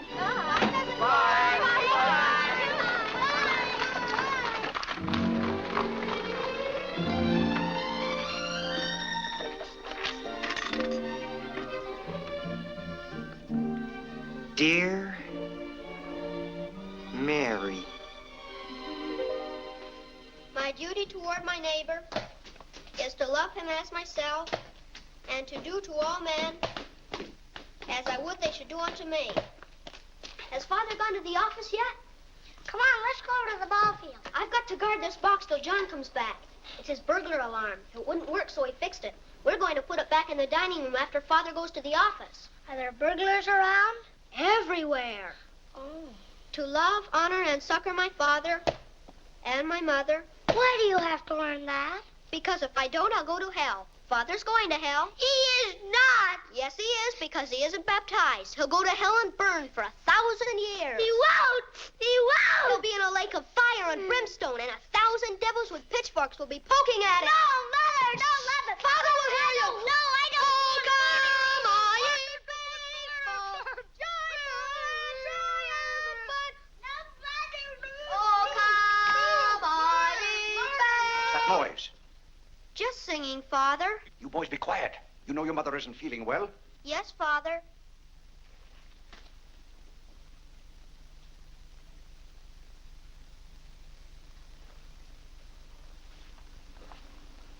What did your mother say? She says she doesn't want any breakfast. Now, why does your mother do that to me? She knows it just upsets my day when she doesn't come down to breakfast. A special delivery, sir. Thank you. Thank you. Where's John this morning?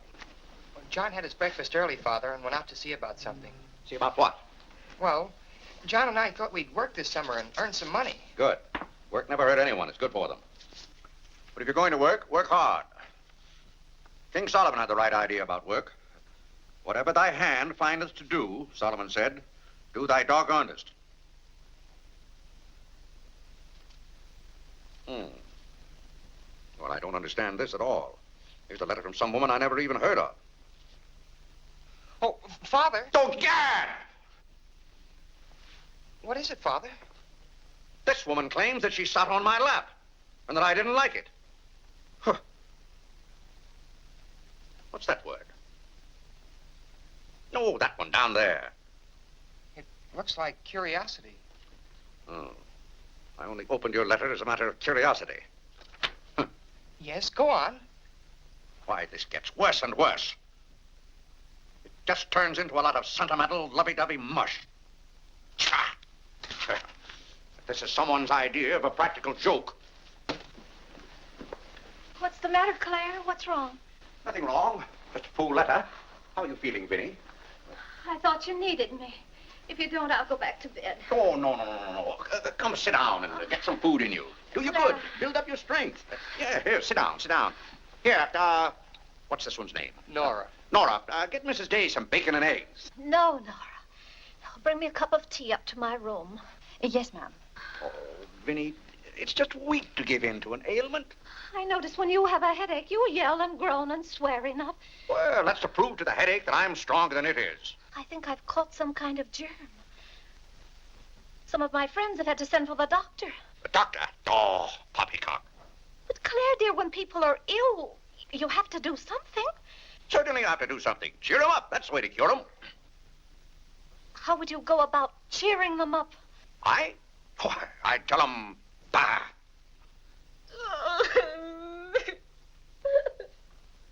What have I done now? Oh, Claire, hush up.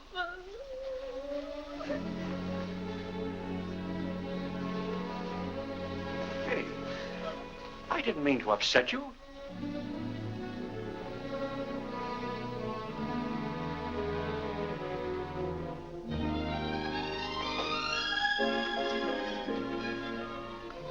Dear Clarence.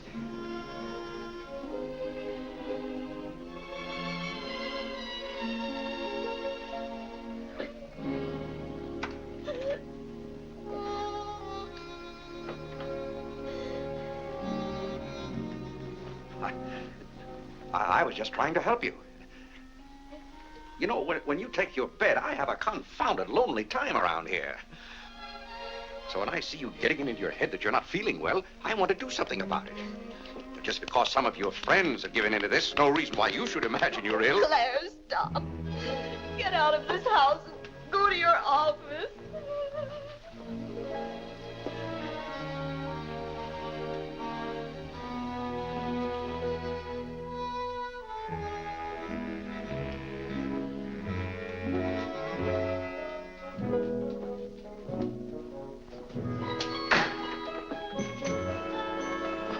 Did you get the job? Yes, for both of us. Look, I've got it with me. What is it? Medicine. Medicine? You took a job for us to go out and sell medicine? But it's wonderful medicine. Look what it cures. A sovereign cure for colds, coughs, catarrh, asthma, quinsy, and sore throat.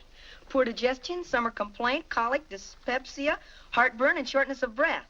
Lumbago, rheumatism, heart disease, giddiness, and women's complaints. Nervous prostration, St. Vitus dance, jaundice, la grippe, proud flesh, pink eye, seasickness, and pimples. It's made from a secret formula known only to Dr. Bartlett. We get 25 cents commission on every bottle we sell, and he's giving us the territory of all Manhattan Island. Well, lots of fathers and mothers' friends have some of those diseases. Let's start out by calling on them. Yes. Oh, what if they ask us if we use it at our house? Oh, yes, it would be better if we could say we did. Excuse me? Oh, is that the tea for Mrs. Day? Yes. Well, I'll take it up to her. Thank you. Right away now, while it's hot. What's the matter with Mother? I don't know. She was just complaining. Say, it says here it's good for women's complaints. Here.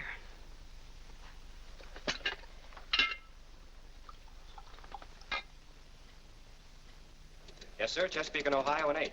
New York Central, 3/4. I'd like to see Mr. Day about those Morris and Essex bonds. Today's very busy this morning. You'll have to wait.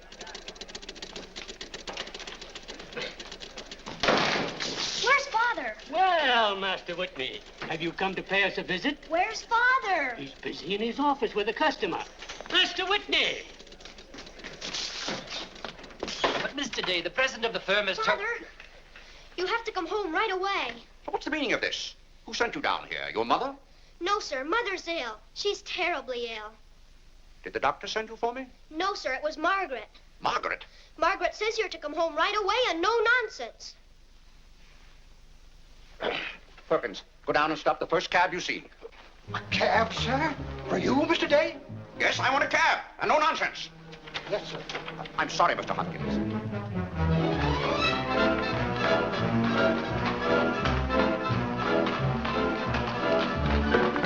Confound you, can't you go any faster? All right. Get up. Get up there, do you hear me? Get up!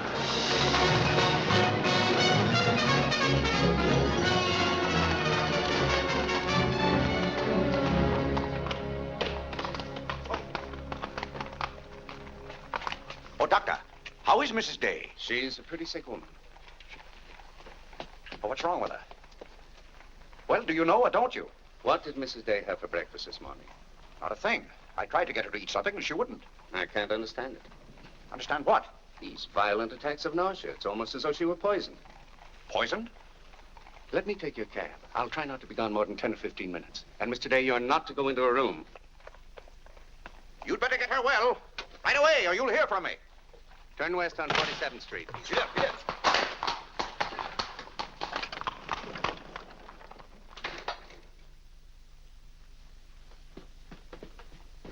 How is Mother? I don't know. Well, she better be good and sick, or Father may be mad at me for getting him up here. Especially in a cab. Has your father come? Yes, just now. Where are you going, Margaret? I have to go for the minister.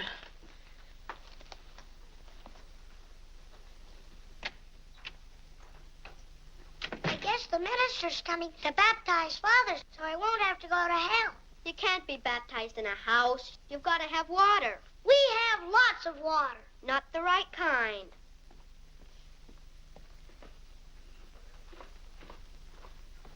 Is Mother better, Father? How can I tell? She wouldn't let me in the room with her. These confounded doctors never know what's the matter with anybody.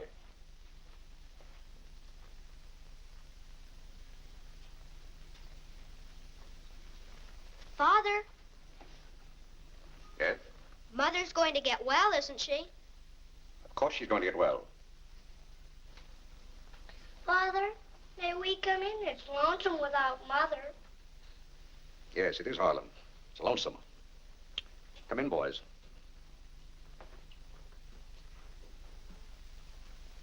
What have you been doing, Harlan? Nothing. They won't let me upstairs. What about you, Whitney? I was supposed to learn the rest of my catechism. Will you hear me, Father? Yes, Whitney, I'll hear you. Start here. How many parts are there in a sacrament? 2, the outward visible sign and the inward spiritual grace. What is the outward visible sign or form in baptism?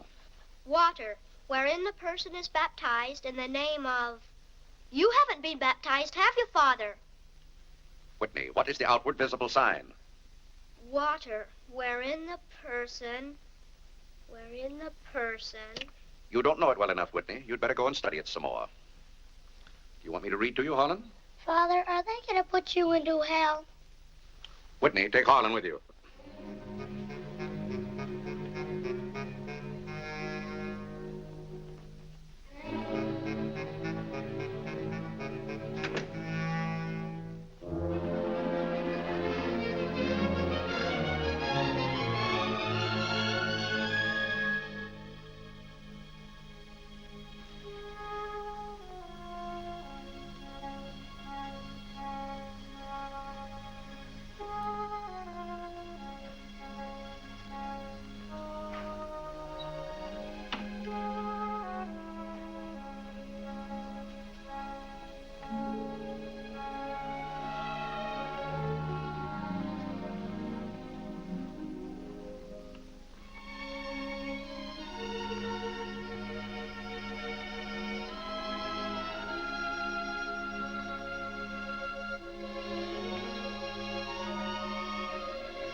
What's the world coming to? Everybody's sending for doctors. Doctors don't do you any good. Only make you feel worse. All poppycock. Who's ringing that bell? Stop that noise! Stop it, I say! What idiot's ringing that bell? Mr. Day, we must all be quiet. Mrs. Day is very ill. I know she's ill. Go up and see if she needs anything. And what are you doing out of the house? Send for the minister. The minister? He'll be right in. He's paying off the cab.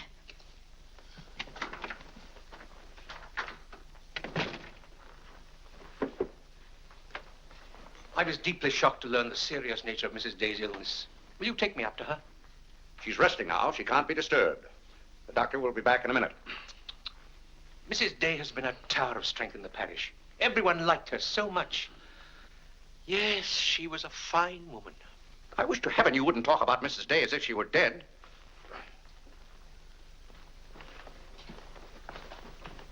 Is the doctor back yet? No. Does she need him? Well, she's kind of restless. She's talking in her sleep and twisting and turning.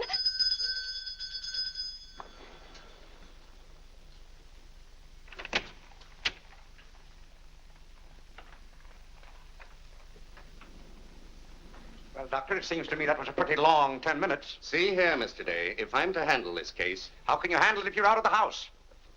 Who is this? It's Dr. Summers. How do you do? I felt that Mrs. Day's condition warranted my getting Dr. Summers here as soon as possible for consultation. I hope that meets with your approval. Why, yes, of course. Anything that can be done. Upstairs, Doctor. Pardon me.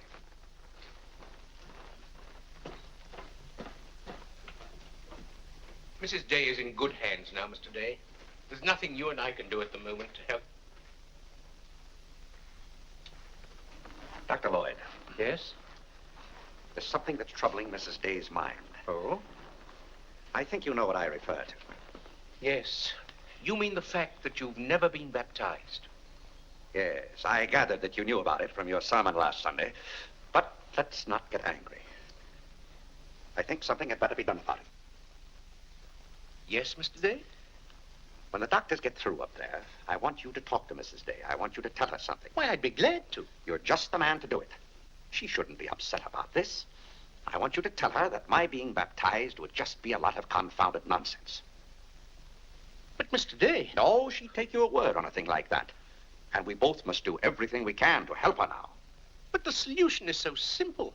It would take only your consent to be baptized. That's out of the question. And I'm surprised that a grown man like you would suggest such a thing.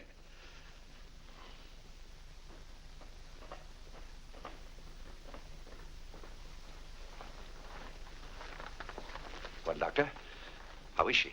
What have you decided? Is there a room we could use for our consultation? Well, yes, my library. Doctor. Dr. Summers, this isn't serious, is it? After we've had our consultation, we'll talk to you, Mr. Day. But surely you Rest assured, Dr. Summers will do everything that is humanly possible. We'll try not to be long.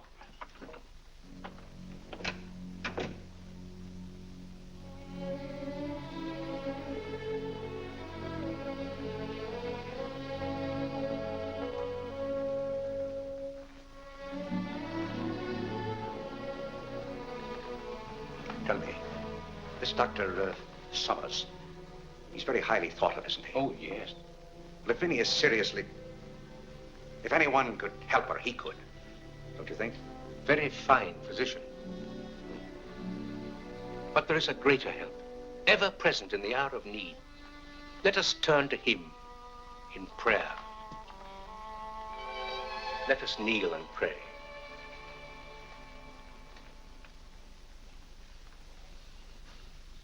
Let us kneel and pray.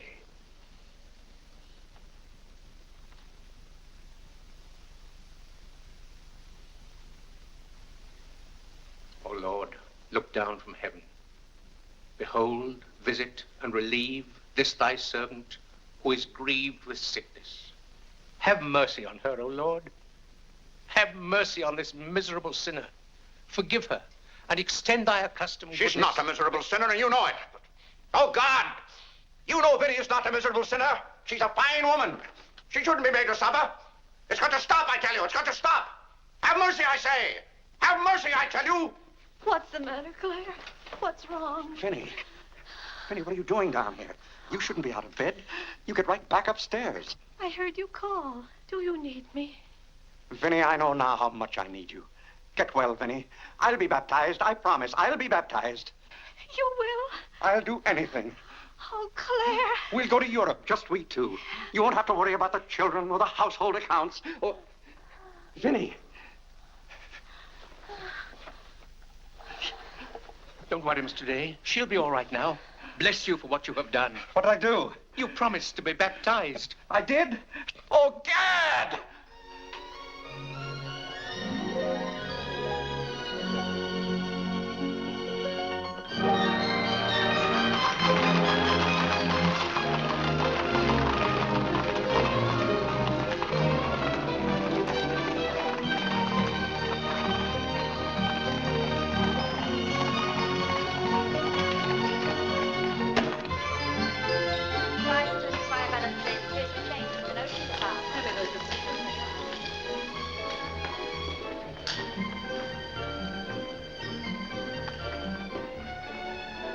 Isn't it drafty here, Mother? Shall I get your coat, Mother? The No, doctor said thank must you. not take cold. I'm quite comfortable, thank you. Come on now, let's stay together. Holland, don't you get lost again. Aren't the hats lovely this year? Ostrich feathers. You wouldn't wear that hat, would you, Mother? I think that's very pretty. I think they're all pretty. Oh, I do need some pink silk thread. Oh, isn't this applique beautiful? Just arrived from Paris, madam. It's charming. What are you looking for, Mother? Oh, I'm just shopping. I think I'll just take a plain one. But this is the very latest. We've only had them in a few days. Remember, Mother, this is your first day out. You mustn't get too tired. No, I'm saving myself, dear. I have to. Cousin Cora's coming tomorrow. She is? Does Father know about it? Not yet. Is Mary coming too? Yes, dear. Hiram, don't touch things. I'll bet you knew it. No, Look, honest, Mother, I just didn't. like Father's. Not tomorrow. Yes, it is, isn't Aren't it? the sleeves a little long? Exactly fits well like across the yours. shoulders. Come on now, Harlan. Now take about my the hand. sleeve. Don't get lost again. Do we have any more of this material? Yes, we do. Store Thank doesn't you. like you to touch things. This one is genuine imitation Dresden. The original design by Duryea. John, isn't this the darlingest thing? It's exactly what I've always wanted. How much is this lovely pug dog? $15, ma'am. $15? Gee whiz, Mother. We could buy a real-life bloodhound for $5. Oh, isn't he perfectly adorable? Oh, I shouldn't. I know I shouldn't. Mrs. Day. Oh, Mrs. Whitehead. How nice to see you. Are you quite recovered? Almost. This is my first day out. We've missed you at the church. You remember Mr. Morley? How do you do, Mrs. How do you Day? do? Mr. Morley preached the Sunday Dr. Lloyd was ill. Oh, yes. I can't tell you how much I enjoyed your sermon. Even my husband enjoyed your sermon. We've just come from the board meeting of the Foreign Missions. I'm taking Mr. Morley home to lunch. I had to drop in here to pick up a purchase. I won't be a minute. Is your parish in the city? Yes, it's on the outskirts. My church is in Audubon Park. Oh, way up there. Oh, are you acquainted in Audubon Park? No, I don't believe we know a soul there. Mr. Morley, would this be possible? My husband, Mr. Day. If we lower the collar, it'll be a very fine fit. You won't find a better suit of clothes in the city for $15. Oh, it's not the price. It's the money. Thank you for holding it for me. Welcome. Goodbye, Mrs. Day. I hope we meet again soon. Goodbye. It was very pleasant meeting you again. I think it was divine providence. I shall be delighted to be of service. Goodbye, Mr. Morley. Goodbye. May I work it? Oh, no, it's against the rules.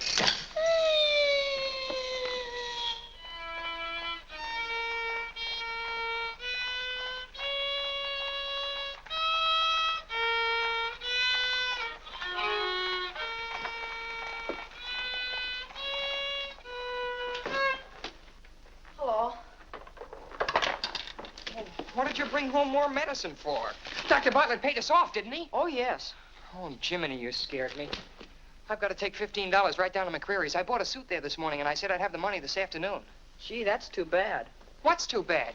Well, you see, Clarence. What? Dr. Bartlett paid us off in medicine. Oh, Gad! Well, he thanked us, too, for our services to mankind. But my suit, I've got to have it tomorrow. And besides, they're making the alterations. I've got to have $15. Maybe you could offer them 15 bottles of medicine. Oh, they wouldn't take it. McCreary's don't sell medicine. Father. Vinny, I'm home. Good afternoon, sir. How's your mother, Clarence? Oh, the ride this morning did her a lot of good. She'll be well enough to go to church with us next Sunday. Ah, fine. Oh, Father, have you noticed I haven't been kneeling down in church lately? Don't let your mother catch you at it. Then I have to have a new suit of clothes right away. That doesn't make sense. But I can't do anything in your clothes that you wouldn't do.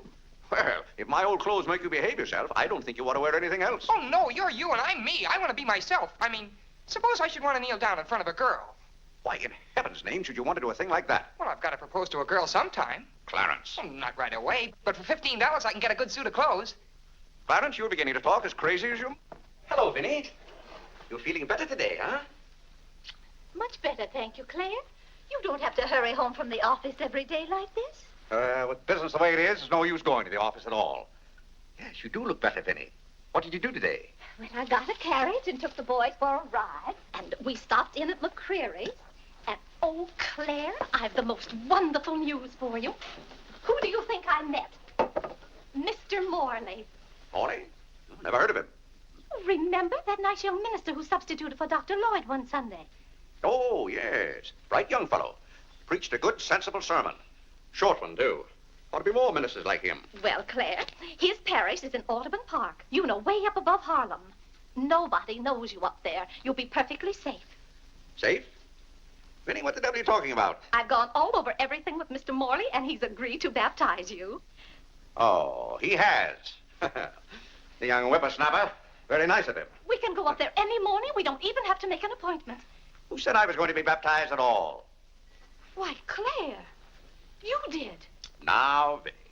You gave me your promise, your sacred promise. You said I'll be baptized. I promise I'll be baptized. Well, what if I did? Claire, aren't you a man of your word? Vinny, we all thought you were dying. So naturally I said that to cheer you up. As a matter of fact, the doctor told me that's what cured you. Well, it seems to me pretty ungrateful of you to press this matter any further.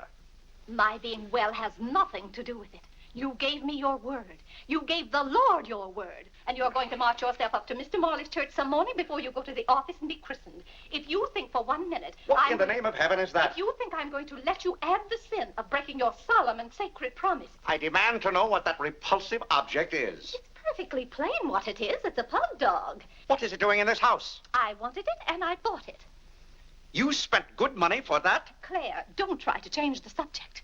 How much did you pay for that atrocity? I didn't pay anything for it. I charged it. Charged it? I might have known. How much was it? $15.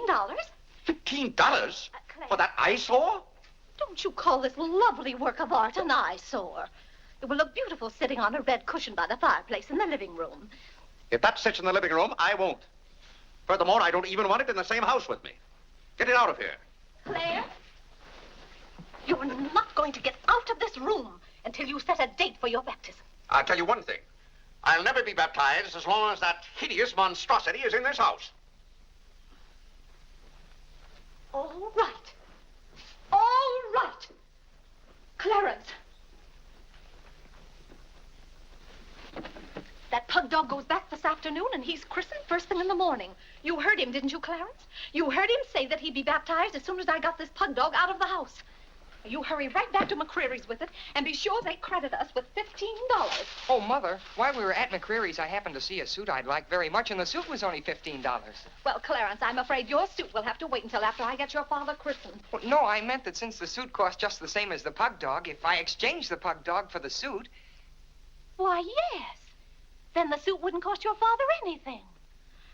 Why, how bright of you, Clarence, to think of that. I'd better start right away before McCreary's closes. Yes. Now, let's see. If we're going to take your father all the way to Audubon Park... Clarence, on your way back, you stop at the livery stable and tell them to have a cab here at 8 o'clock tomorrow morning. Mother, a cab? Do you think you ought to? We can't walk all the way to Audubon Park. But you know what a cab does to Father. This is a very important occasion. All right. Get one of their best cabs, the kind they use at funerals. Well, those cost $2 an hour, and if Father gets mad... Well, if your father starts to argue in the morning, you remember. Oh, he agreed to it. We both heard him.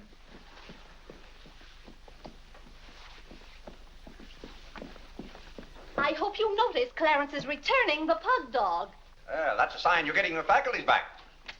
Don't dawdle, Clarence.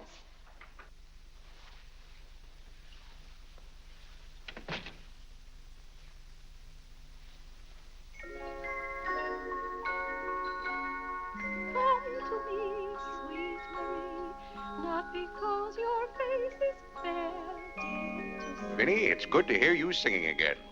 But your smile so pure and sweet makes my happiness complete, makes me falter at your feet, sweet Marie. Oh, on the way uptown, I stopped in at Tiffany's and bought you a little something. Thought you might like it. Claire, what a beautiful ring. I'm glad if it pleases you. Oh, Claire, how sweet of you. I don't know how to thank you. Well, it's thanks enough for me just to have you up and around again. You know, when you're ill, Vinny, this house is like a tomb. There's no excitement. That's the loveliest ring you ever bought me. Now that I have this, you needn't buy me any more rings. Well, if you don't want any more... What I'd really like now is a nice diamond necklace.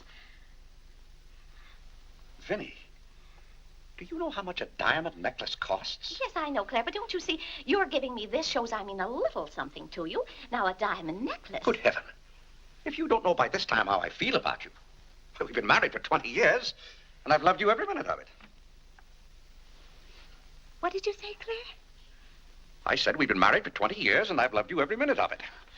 But if I have to buy out jewelry stores to prove it, if I haven't shown it to you in my words and actions, I might as well... Well, what have I done now? It's all right, Claire. I'm just so happy. Happy? You said you loved me. And that beautiful ring, that's something else I didn't expect. Oh, Claire, I love surprises. Well, that's another thing I've never understood about you, Vinnie. Now, I like to know what to expect. Then I'm prepared to meet it. Yes, I know, Claire, but life would be pretty dull if we always knew what was coming. Well, it's certainly not dull around here. In this house, you never know what's going to hit you tomorrow.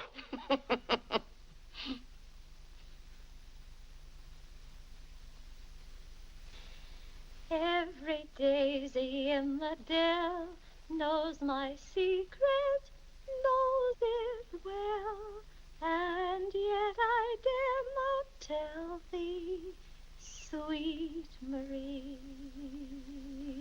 sweet Marie, Sweet Marie, come to me, come to me. not because your face is fair, love to see. Love to see. Every daisy in the dell knows my secret, knows it well, and yet I dare not tell, sweet Marie.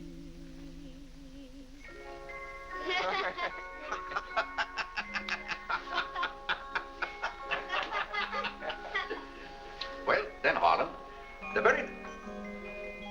Who are you? What's your name? Margaret, sir. Can't be Margaret. We've got one Margaret in the house. At home, they call me Maggie, sir. All right, Maggie. If her name's Margaret, that's a good sign. Maybe she'll stay a while. Do you know, boys, your mother used to be just the same about cooks as she is about maids. Never could keep them, for some reason. Well, one day about 14 years ago. Yes, it was right after you were born, John. My, you were a homely baby. Thank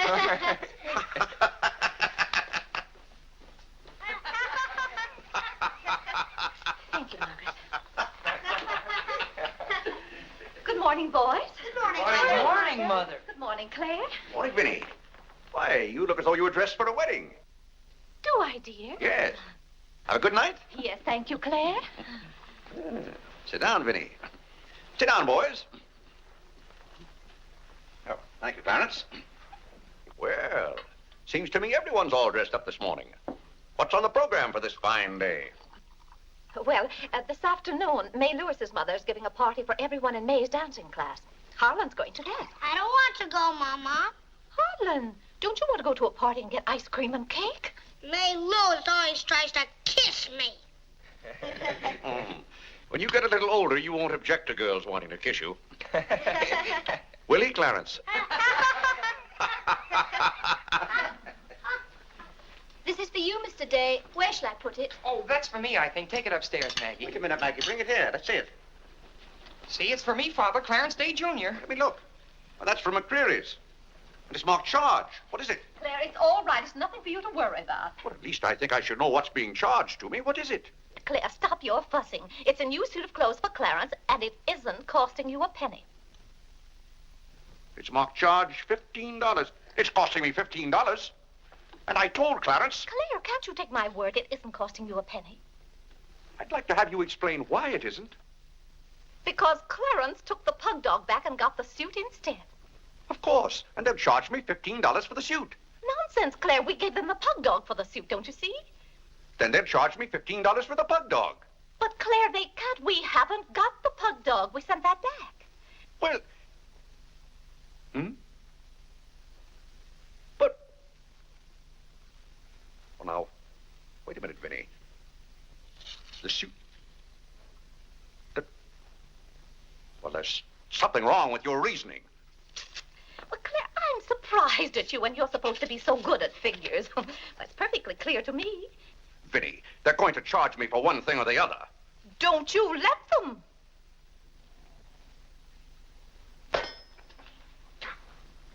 Well, McCreary's aren't giving away suits and they aren't giving away pug dogs. Why, it should be clear to a child that if Clarence sent the pug dog back, they'd... What? I will not have that botanical freak in this room. John, have you been going around this town selling medicine? Yes, Mother. Dog medicine? No, Mother, not dog medicine. This letter from Mrs. Sprague says you sold her a bottle of this medicine and that her little boy gave some of it to their dog and it killed him. Now she wants $10 from us for a new dog. Here, let me see that letter. Well, he shouldn't have given it to a dog. It's for humans. Why, it's Bartlett's beneficent balm made from a secret formula. Have you been going around among our friends and neighbors selling some patent nostrum? But it's good medicine, Father. I can prove that by Mother. Vinny, what do you know about this? Well, nothing, Claire. But I'm sure John didn't... No, I mean that day Mother was... That's enough. You're going to every house where you sold a bottle of that concoction and buy it all back. But it's $1 a bottle. I don't care how much it is. Here, I'll give you the money now. How many bottles did you sell? 128. 128? Claire, I always told you John would make a good businessman. Young man, you'll have to come down to my office with me. I'll give you the money to buy back that medicine. $128. And $10 more for Mrs. Sprague's dog. That's $138. Thank you, Vinny. But it's all coming out of your allowance. That means that you'll not get another penny until the whole $138 is paid up. I'll be 21 years old. Oh, Gad! What's the matter, Claire? What's wrong?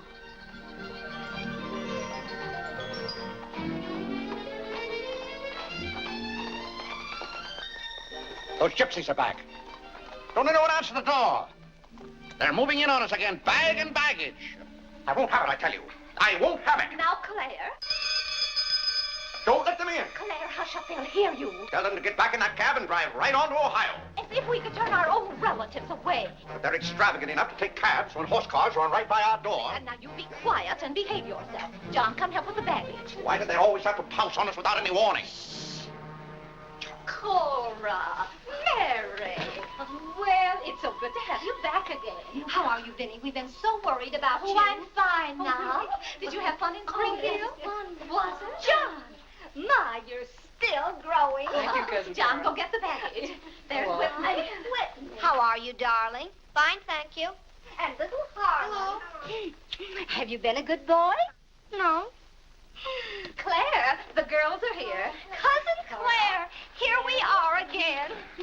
My, it's so nice to be back. How do you do, Mr. Day? How do you do? Come and sit down and have some breakfast with us. Oh, we had breakfast at the depot. Well, we've practically finished ours. I haven't finished my breakfast. Well, then sit down, Claire.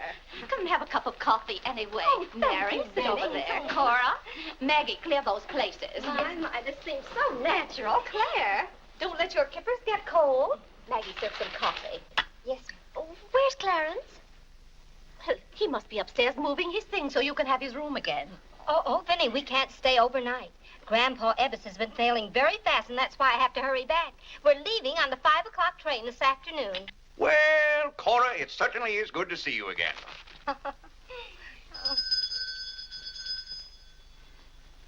Well, who can that be? Well, this time it can't be another special delivery letter for Clarence.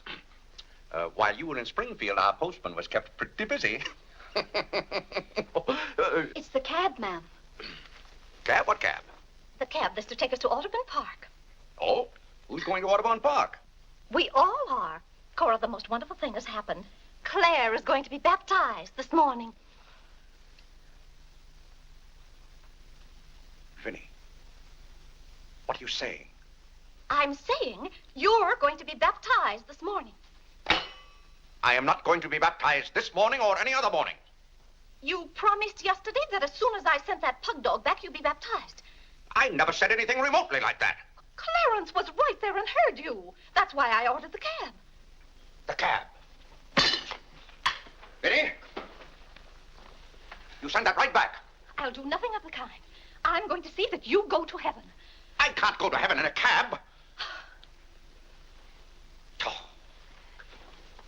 Well, you can start in a cab. I'm not sure they'll ever let you into heaven, but I know they won't unless you're baptized. They can't keep me out of heaven on a technicality. Claire, stop quibbling. You may as well face it. You've got to make your peace with God. Until you stirred him up, I had no trouble with God. Harlan, Whitney, come get your Sunday hats.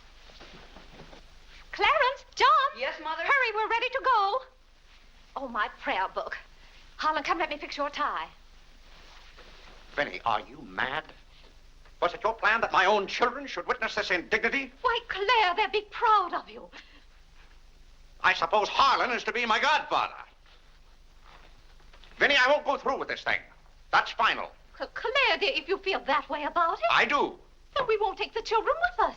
I'm not talking about the children. I'm ready, Mother. Oh, John. Vinny, I haven't time for anything like that this morning. I've got to take John down to my office with me and give him the money to buy back that dog medicine. But it wasn't dog medicine, sir. Young man, we're starting downtown this minute. You do no such thing.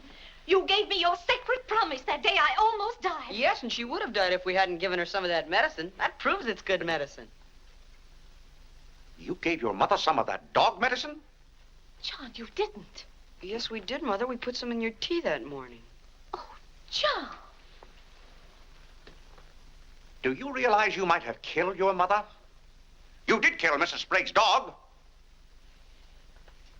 John, I'll have to give considerable thought as to how you're to be punished for this. But Claire... No, Vinny.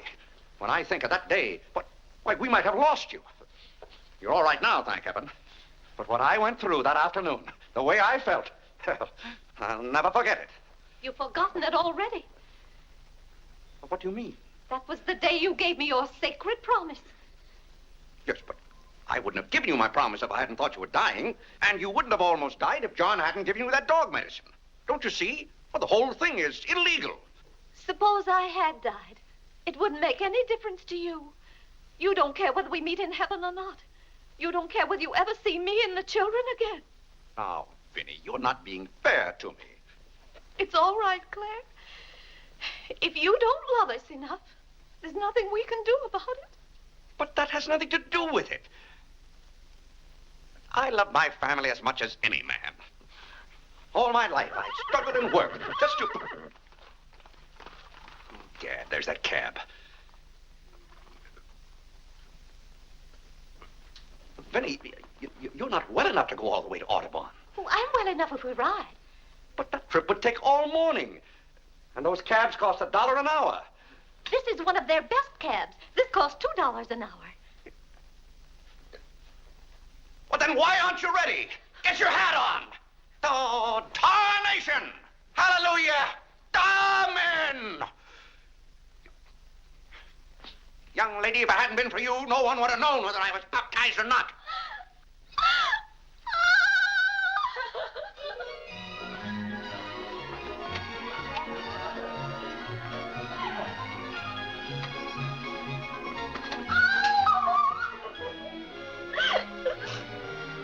Oh, Gad! Good morning, Mr. Day. Going to the office? No, I'm going to be baptized.